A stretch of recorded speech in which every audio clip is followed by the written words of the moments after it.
Hi guys, it's Sophie. So as some of you may already know, it is World Mental Health Day on the 10th of October, and I just wanted to make a video chatting a bit about mental health, what it is, and kind of how to support yourself, how to improve your mental health, and just have a bit of a chat. Foster was yelling at me because she didn't know where I was, so we had to pause slightly there. Okay, so I think the first thing that's kind of important is to talk about mental health and mental illness and what's the difference between those two things. So the easiest way to describe it is everybody has a state of physical health, but not everyone has a physical illness. And you don't have to have an illness to have health. It's just kind of how well you are at any one time. Mental health is just the same. Everyone has mental health, but people who suffer, people whose mental health is so poor that it interacts with their day-to-day lives in a detrimental way, are considered to be mentally ill. So that's a little bit about the difference. So I think it's really important to know that everyone has mental health and that it's quite natural that that fluctuates at different stages in your life as to how well you're doing. People who haven't got mental illness will find sometimes they're lower and sometimes they're less, they're less mentally well than they are at other times, and that's part of life.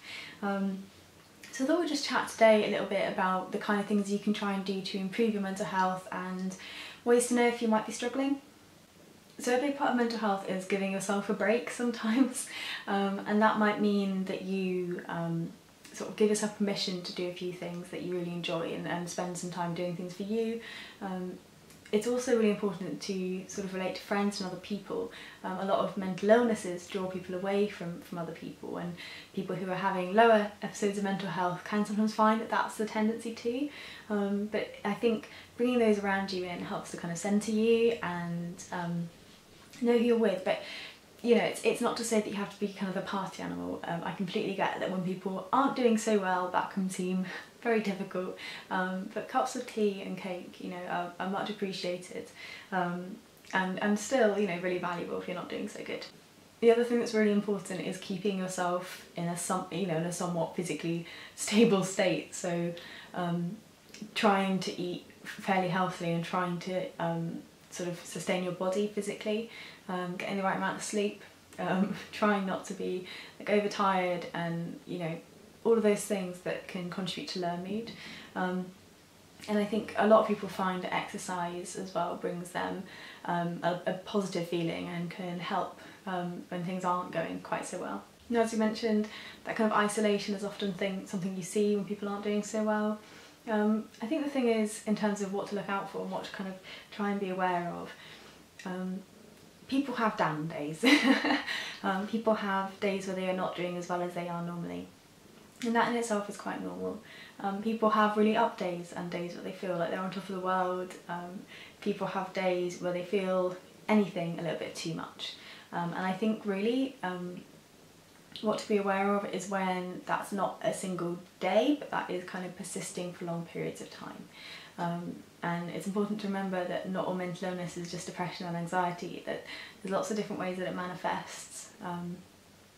For things like psychosis, it's a matter of trying to trust and listen to those who are around you, even though that might be hard, especially if there's kind of paranoia mixed in.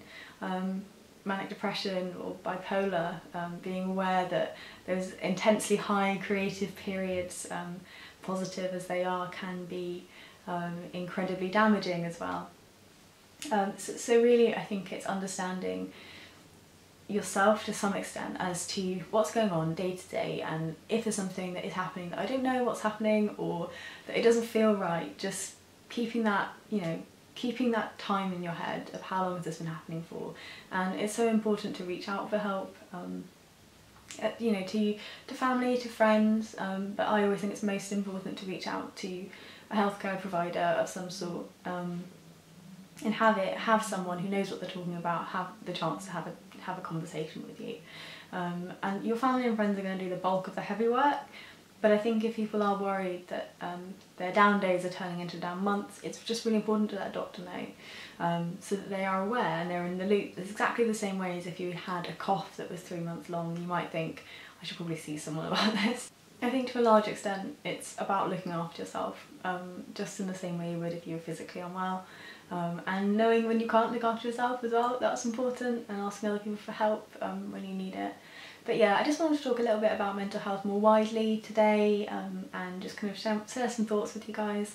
I'd love to know in the comments down below if you have advice, guidance, questions. I'm happy for any of those to sort of pop up and for everyone to have a chat within themselves. Yeah, and happy World Mental Health Day. Bye.